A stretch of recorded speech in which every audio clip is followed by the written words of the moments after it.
Okay, let's begin. Let's actually try to get a handle on series.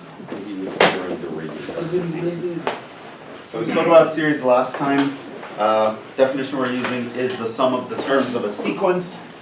You can have them in finite and infinite varieties. However, the infinite varieties are the most interesting ones. The finite ones, anyone can do them. So this was the idea of you have this symbol, you have some formula for a sequence, it tells you a starting point and an ending point. If they are at infinity, it means it never ends, and it's just you adding up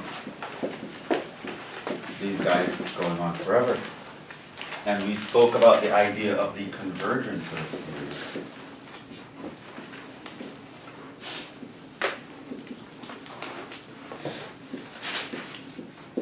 And we say that the series AN equals S if the sequence of partial sums converges.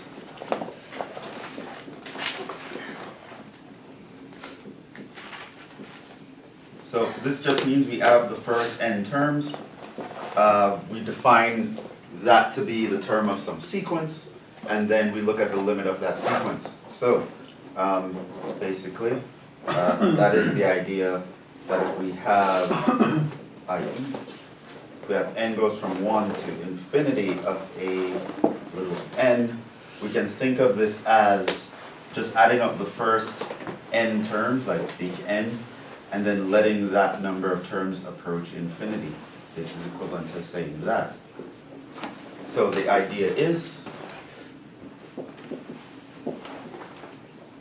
begin approach infinity. You add up the first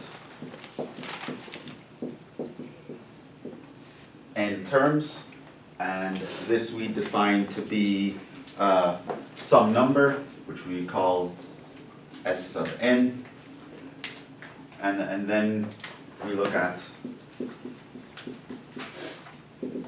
what is the limit as n approaches infinity of S sub n, and if this approaches S, we say the sum is S.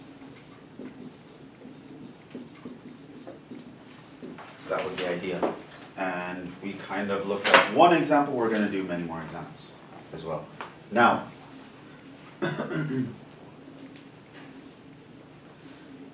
we also spoke about something else, another important theorem. It's just a recap. We saw that if the series of absolute value, that's not the one I want to mention. Also spoke about another definition. It's important, and I never really said why it might be important. But we also mentioned a definition to say that, okay, if we're considering the series, say from 1 to infinity of AN, boom. If this guy converges when we throw absolute values around all the terms, meaning something like this happens when I put absolute values around everyone, then we say this guy converges absolutely, meaning converges with absolute values around it. Okay. If the series converges without absolute values, but at the same time the series with absolute values does not converge, meaning this limit does not exist,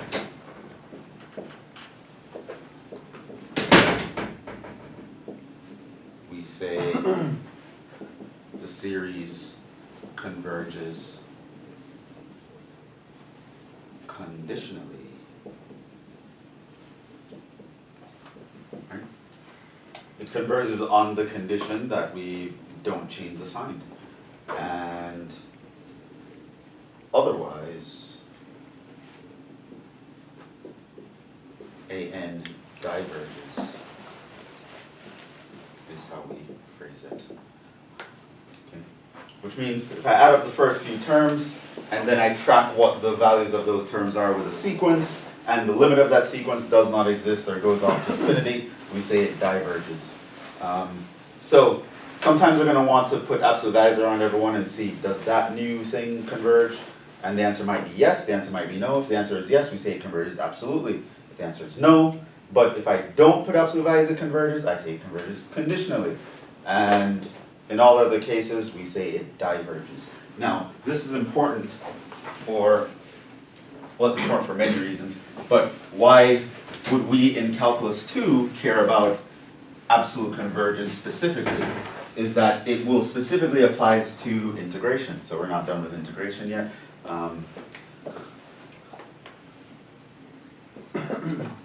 This is important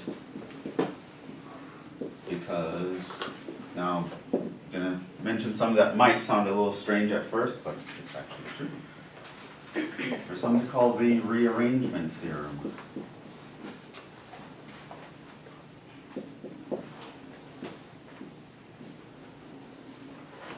Now, it turns out Riemann spoke about this theorem back in his PhD thesis when he was defining the Riemann integral. Yeah, that same guy made up the Riemann integral, so now we have calculus class. So in his PhD thesis, 100 plus pages long, on one of those pages, he spoke about this thing just as a, an off the cuff. Hey, oh, by the way, here's something that's true as well. Called it the Rearrangement Theorem. And he said the following. This is what the theorem says. Suppose a series converges conditionally.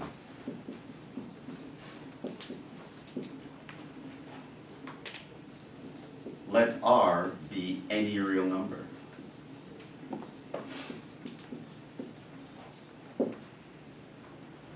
Then we can rearrange the terms so that the sum converges to R, or even to plus or minus infinity, or just diverges altogether.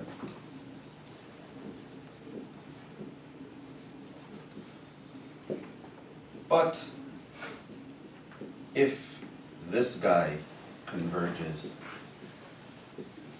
absolutely, then the sum is the same under all rearrangements.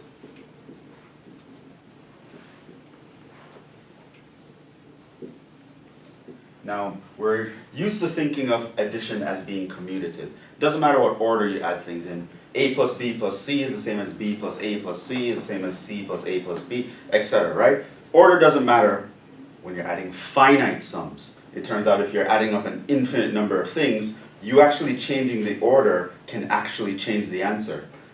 Really crazy when you think about it, but it's actually true. It happens in conditionally convergent cases. If I have an infinite addition that converges conditionally, it is possible for me to rearrange the terms in that and add them all up and get a different answer. And in fact, I can get any answer I want. I can take anything that's convergent conditionally and I can get it to add up to pi, or e squared over 5, or whatever my favorite number is. I can rearrange the term of a series and just get it to add up to whatever I want. However, if something is convergent absolutely, this isn't true. Then it actually is commutative. The infinite series will be commutative in the sense that I can add things in any order, you can give me any rearrangement, it's always going to add up to the same number. If you don't have absolute convergence, that is not true. And why would this be important?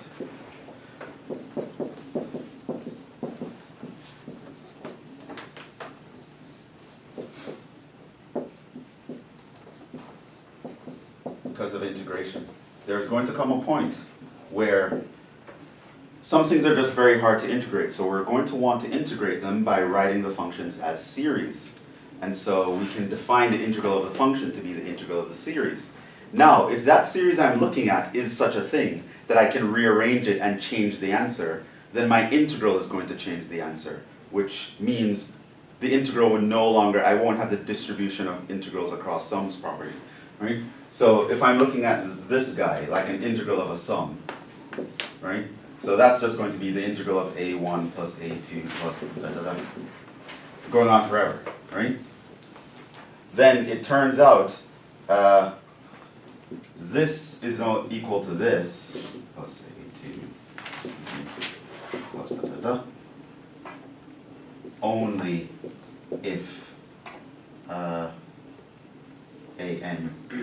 converges absolutely. What would happen otherwise? Well, I could just rewrite this guy a different way. This would end up being a different answer. Now when I split the integral, I get a bunch of different areas. And it's like the area under the curve changed. Like, what are you talking about? That doesn't even make any sense. So because we don't want to be able to have our function just randomly change values just because someone decided to distribute integrals and change the order in which they evaluate the integrals, that's a problem.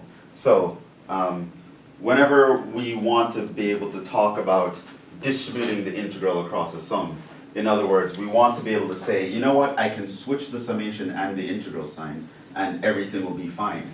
This is only true with absolute convergence. It is not true otherwise, right?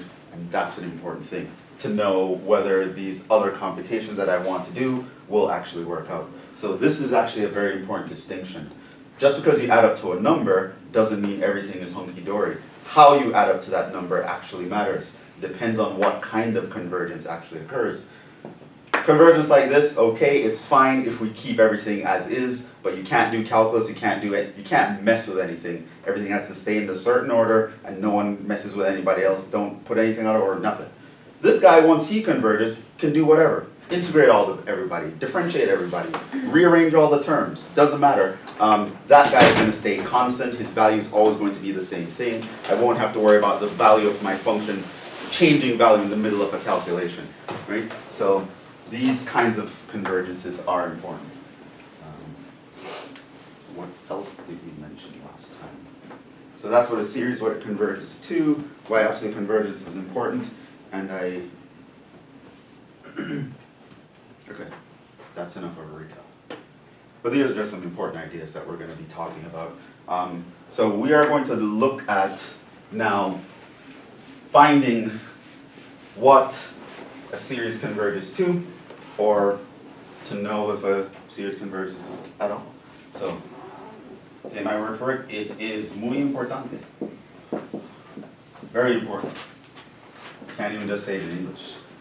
To know when, if, and how a series AN converges.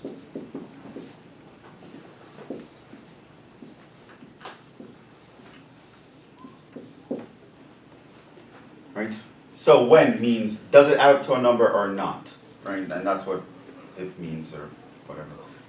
But how, I'm referring to absolutely or conditionally. Right? And finding exactly what it converges to.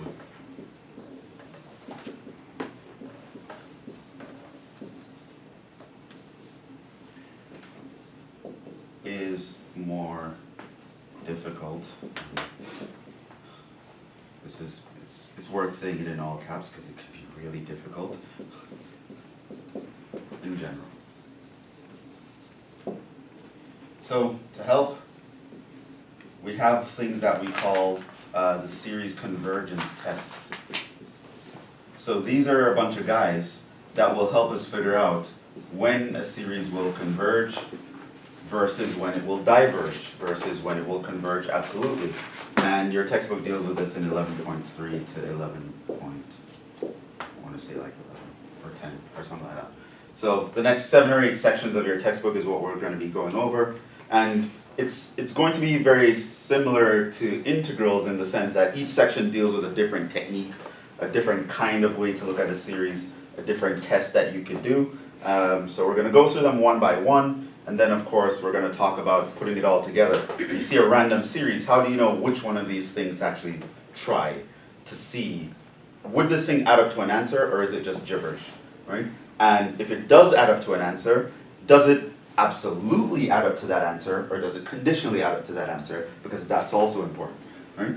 So that's the whole thing. This is a series, an infinite sum. They can be very useful. We're actually going to use them to do integrals. So you're going to see one way in which they're useful, but they're useful outside of calculus in general.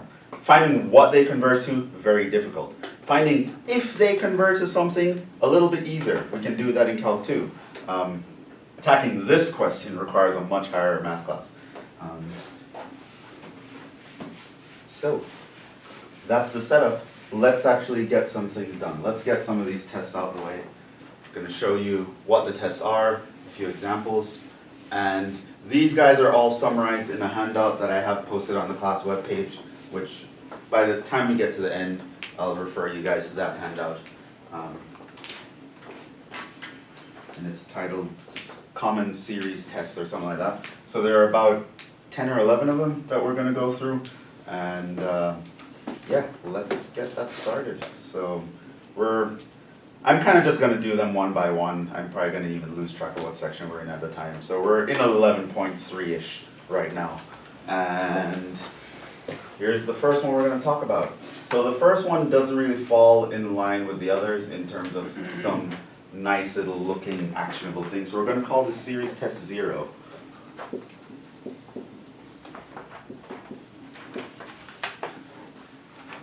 So this refers to an idea of a telescoping series. I'm not sure what the etymology of that is. I don't know why they call it a telescoping series, but that's what it's called. Okay, so a telescoping series is, this is a series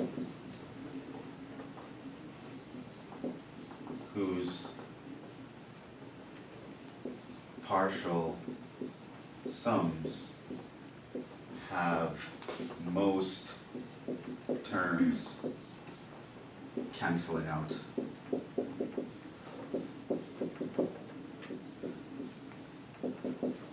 Enabling us to find the sum easier.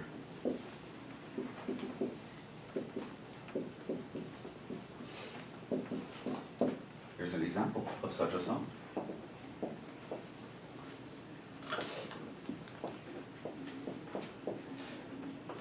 Sum n goes from 1 to infinity of that expression. Okay.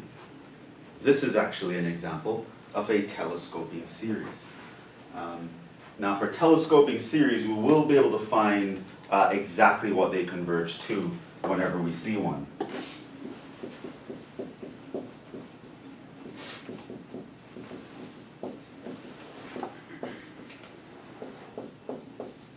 Which is a very rare commodity.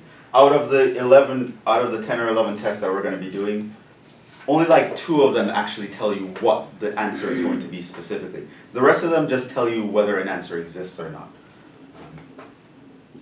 So we'll know exactly what such a series converges to. And I'll tell you the other time we'll know exactly what such a series converges to. But telescope is series 1 kind of series. Now, it's hard to actually describe. I'm just going to actually show you by example how such a series is actually going to work out. So, when I talk about cancel out, I mean in terms of addition and subtraction. So, you see a series like this, and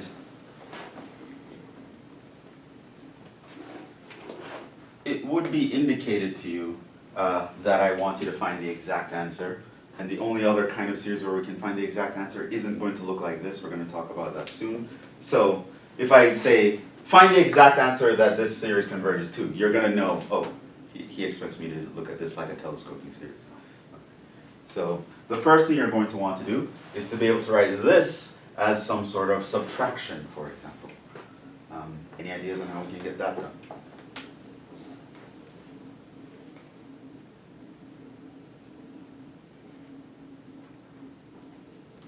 Yeah? Do you put negatives in the numerator and the denominator? Yeah, but you'd still have only one fraction. How would they cancel out? They would. You could factor the. Could you factor the denominator and kind of do like a almost a partial fraction partial fractions, right? Using partial fractions, I can actually split this guy into two guys, and the hope is these guys actually play off each other and eliminate each other at certain points. Now, what is the partial fractions of this? 1 over, So it's going to be over n and over n plus 1. it's 1 and minus 1, but I forget which. I think it's 1 over n minus 1 over n plus 1. Yeah. How do you know for sure? You do the cover-up method. Cover-up method. N equals 0 makes this 0. Cover that up, plug in 0, you get 1. N equals minus 1 makes this 0. Cover that up, plug in minus 1 for n, you get minus 1. So this series is actually equal to that series. Now, to go by the definition of what that actually means, now remember what this means.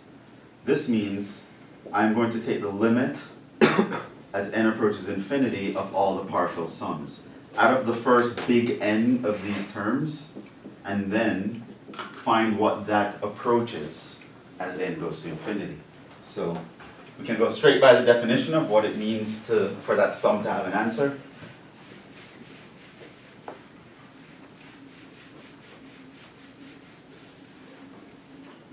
So here's what that's going to look like.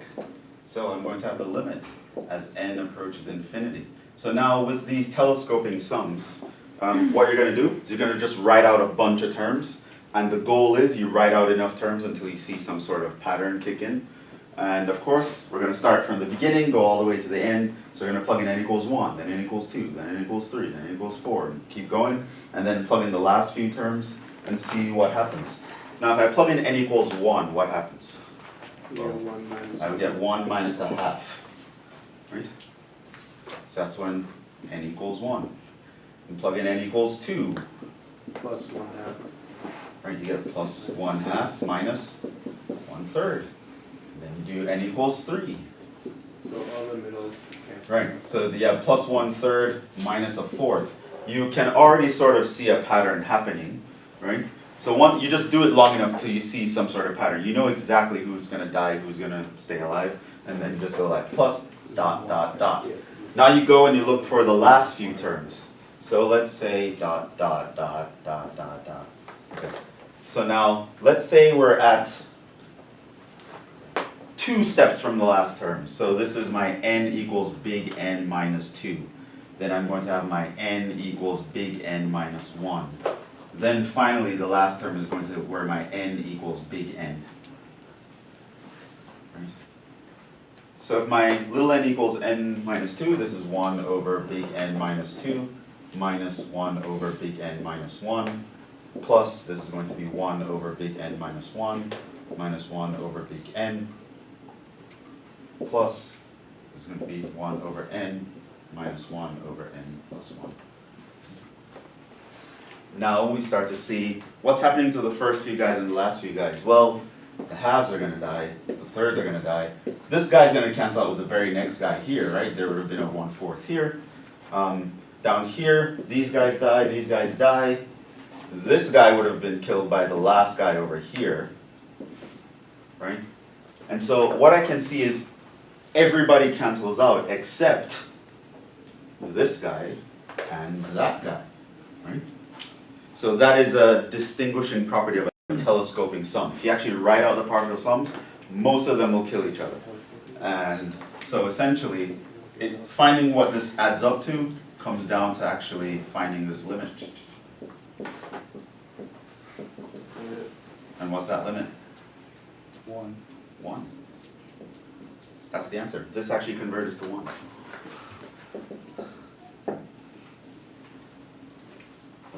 That's the first example. It's called a telescoping sum.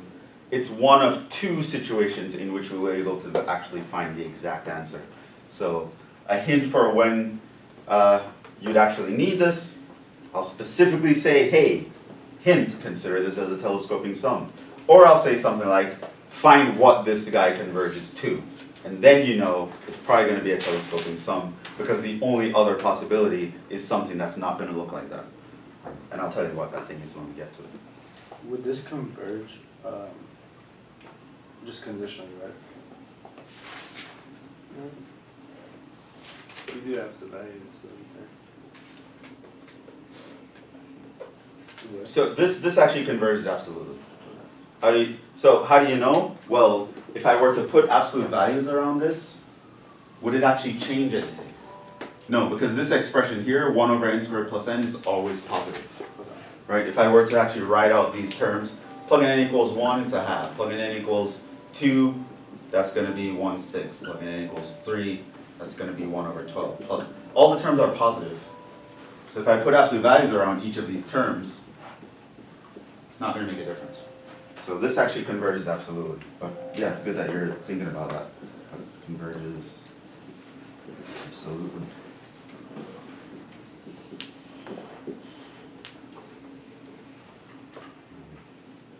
The only time you'd really have to worry about conditional convergence here is if this guy was something that was changing signs. Some of them were positive, some were negative, then you'd have to kind of worry about that a little closely. But 1 over n squared plus n is always going to be positive if my n is 1 or bigger. So, yeah. Telescoping sum, that's it. That's the only trick in the book when it comes to telescoping sums. One of two situations where you can find exactly the answer. So that's how you would know it. It's kind of series test 0, because it doesn't even fit nicely into a table. You kind of deal with it as a method, as opposed to, oh, here's this quick pattern that I can take advantage of. So partial fractions, very useful when it comes to these guys, because usually if you have one big thing, you want to break it up into smaller things, and you're hoping that the smaller things kind of compete against each other. So here is the first big series test. This one has several names. It's called, probably what you want to remember it as, the test for divergence is probably how I remember it. Because that's exactly what this test tells you about. This is one of the tests that tells you when something diverges. It doesn't actually tell you when it converges. So that's very important. There are other things that you'll hear it called. So some people call it the kth term test, the nth term test, the nth limit test, or blah blah blah. Some of this, you have a lot of names for this guy, but I think the test for divergence is the best thing to think of it as, because it tells you what it's about. It's a test for divergence, right? So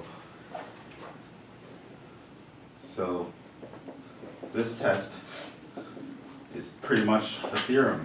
You can think of this as just, this is something to know now. It's a theorem. We're not going to prove it, but this is true. Consider the series an. If the limit as n approaches infinity of an is not equal to 0, then the series an diverges. That's it.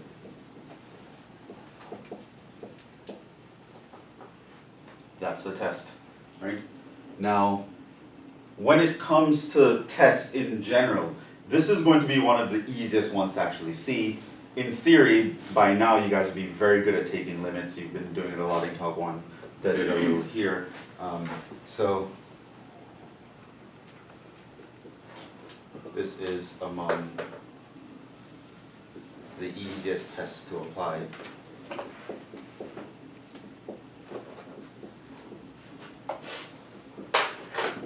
I'd recommend trying to apply it first when it comes to testing series.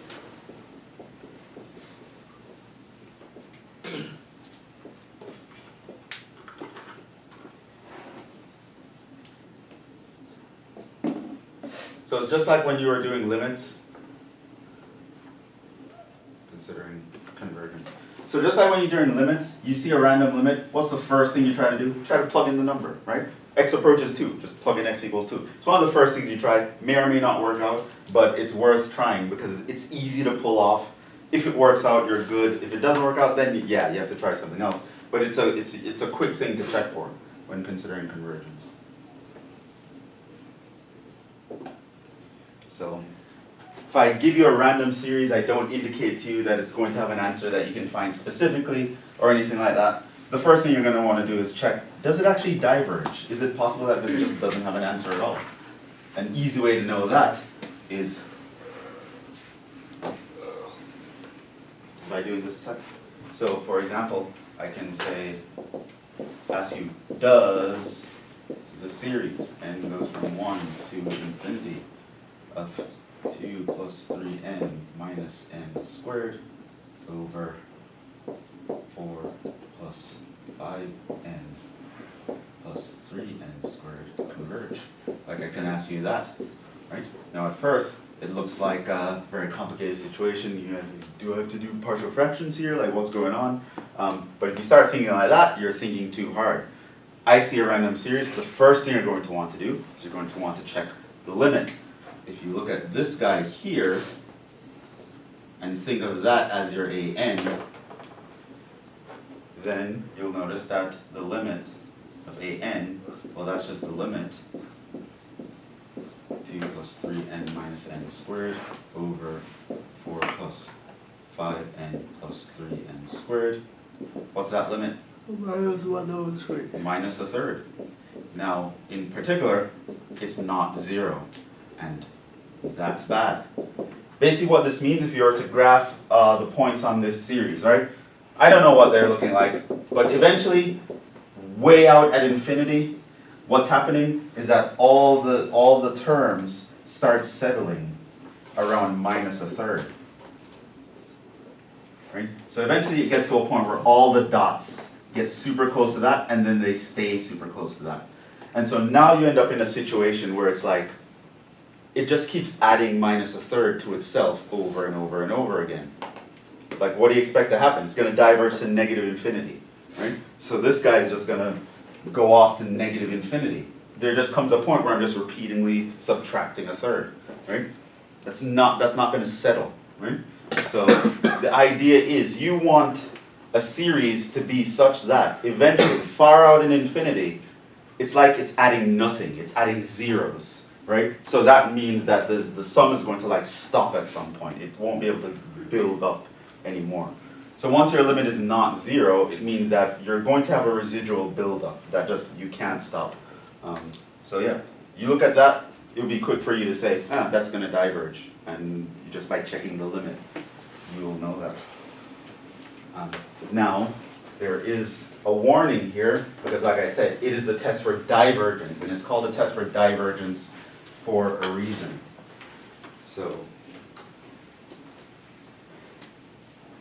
put that as a warning. Warning.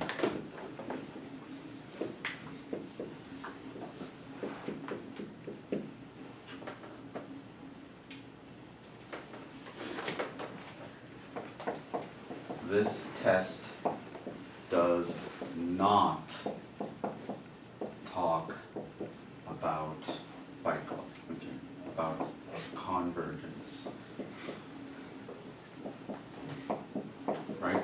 You cannot use the limit being 0 as a thing of convergence. Meaning, if an approaches 0, it does not mean that the series converges.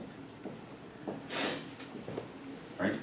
So if it doesn't approach 0, it's guaranteed to diverge. But if it approaches 0, no guarantees. Right? So this is one of those mathematical statements where it only works in one direction, it doesn't work in the other one. So if you know it's not 0, it doesn't converge. Knowing that it does converge doesn't mean it's 0. It would mean it's 0, but knowing that it goes to 0 does not mean it's going to converge. And common example is a very famous, common counterexample, is a very famous series which I brought up last time, is the harmonic series. So remember the harmonic series, that was the guy 1 over n, specifically 1 over n, that's called a harmonic series. So this guy's 1 plus a half plus a third plus a fourth plus da da da. It's well known that it diverges. We'll prove that later. There are actually many ways to show that this diverges. I'll show you one way, a very neat way when we get to it. It diverges. But notice the limit of an in this case is just the limit of 1 over n, which is 0. So the limit of 1 over n actually goes to 0, but it diverges. So the limit going to 0 gives you no information whatsoever. The limit not going to 0 is what gives you information, and it tells you it's not going to work out.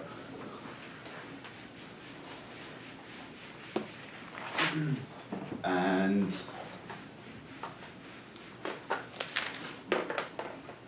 for another example, we'll also deal with a series like this. Here's 1 over n squared. Just going to show you the opposite one. Now, if you look at the limit of an for this guy, is the limit as n approaches 0, n approaches infinity, so it's infinity of that, which is 0. So this guy also approaches 0, and it turns out this one converges. The one state implies that. In this case, the series converges. In fact, fun fact, a series of 1 over n squared as n goes from 1 to infinity. Anyone knows what that adds up to? 2. No, but that seems a little bit logical than what the actual answer is. Oh, it's e. Pi squared over No, 6. no. Pi squared over 6 is what that guy adds up to, right? So you add 1 plus a 4th plus a 9th plus a 16th plus, you add up a bunch of rational numbers and you get an irrational answer. Hey, it's infinite sums, right? They can be weird. Going to infinity, weird things happen. So you're not going to see that in this class. Maybe in complex analysis. A real analysis class would you definitely cover that, but I'm not going to prove to you that that's the case. I just thought it's interesting to mention that that's the case. Adds up to pi squared over 6. So that guy converges, but 1 over n does not. This cannot be a 0. So that's the test for divergence. You're looking at a series, you realize, hey, the guy right here, his limit is not 0. The series diverges. Just point blank. Absolute values, no absolute values, it doesn't matter, the thing is going to diverge. Yeah, that's kind of all I want to say about that series. Just know that the opposite is not true. Let's do another one.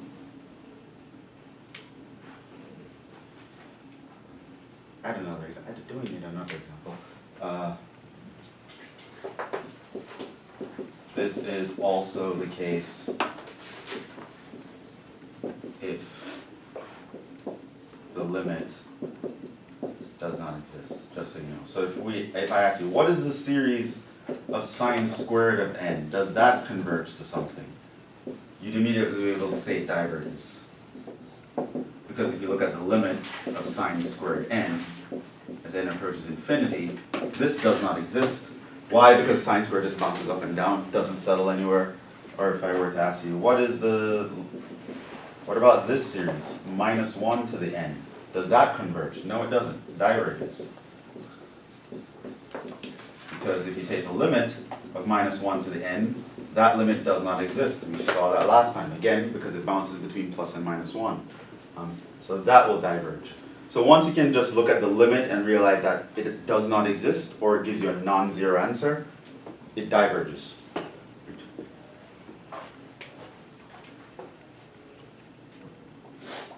we get through this? Geometric series is the next one. Series 2, geometric series.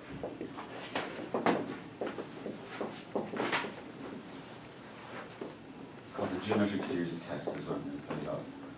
This is the other one, right, by the way. The only other tests.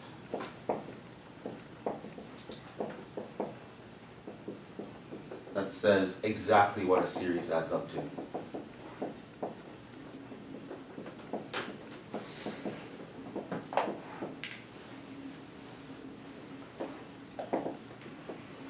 So let me tell you what a geometric series looks like. A geometric series is one of the form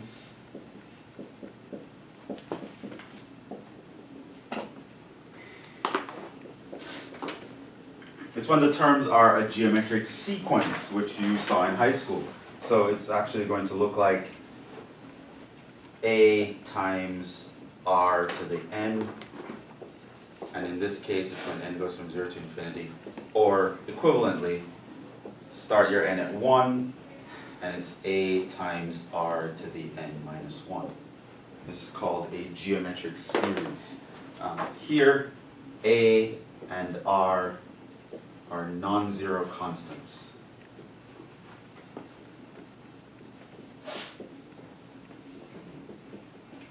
So,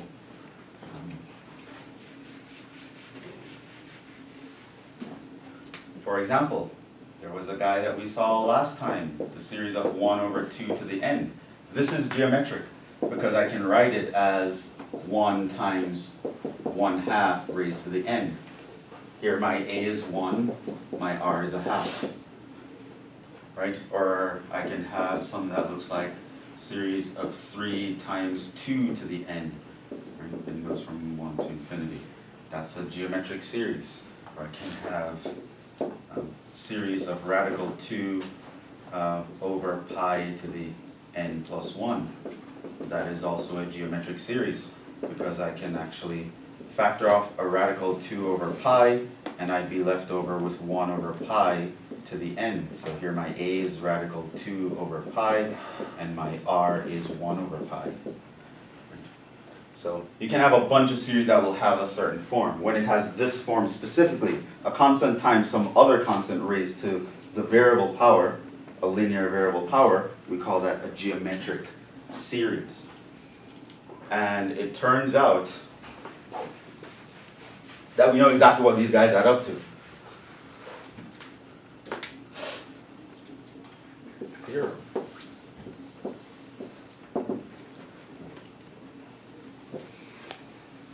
The series a r to the n goes from 0 to infinity, converges to a over 1 minus r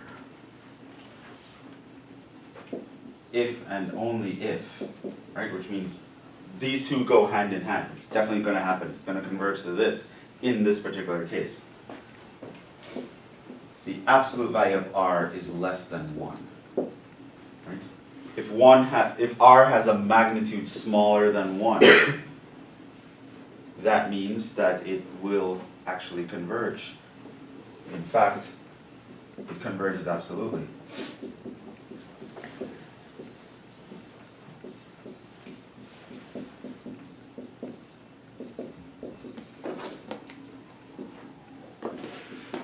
So I can tell you, this is going to converge, that's not going to converge, this is going to converge. I can just look at them and tell you what they're going to converge. And in fact, I can tell you what they will converge to. This guy is going to converge to a over 1 minus r. Right? So this sum actually adds up to 2. This guy is going to add up to a over 1 minus r. That's what that guy's going to add up to. Right? This is a theorem. Right? So I'll prove it for you guys next time, but in the meantime, actually try a few examples.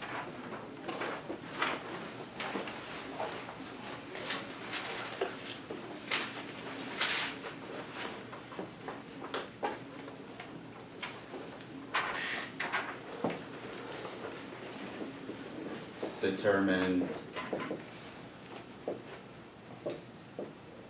what the following converge to, or say that they diverge.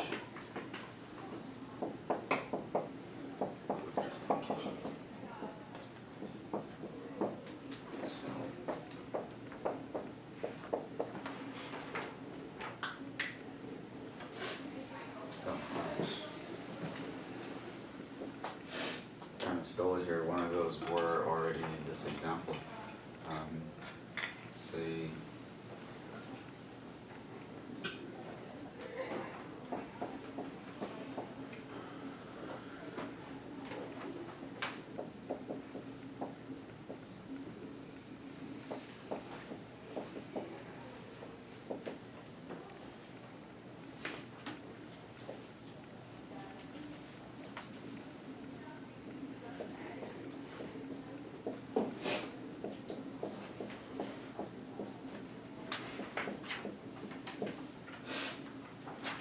those three.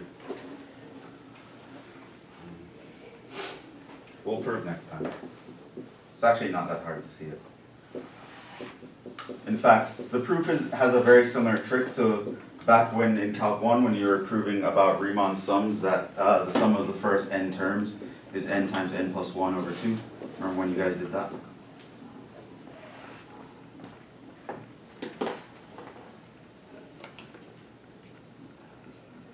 It goes from 1 up to n of I is that, and then they told you that story about when Gauss was 3 years old and he figured that out.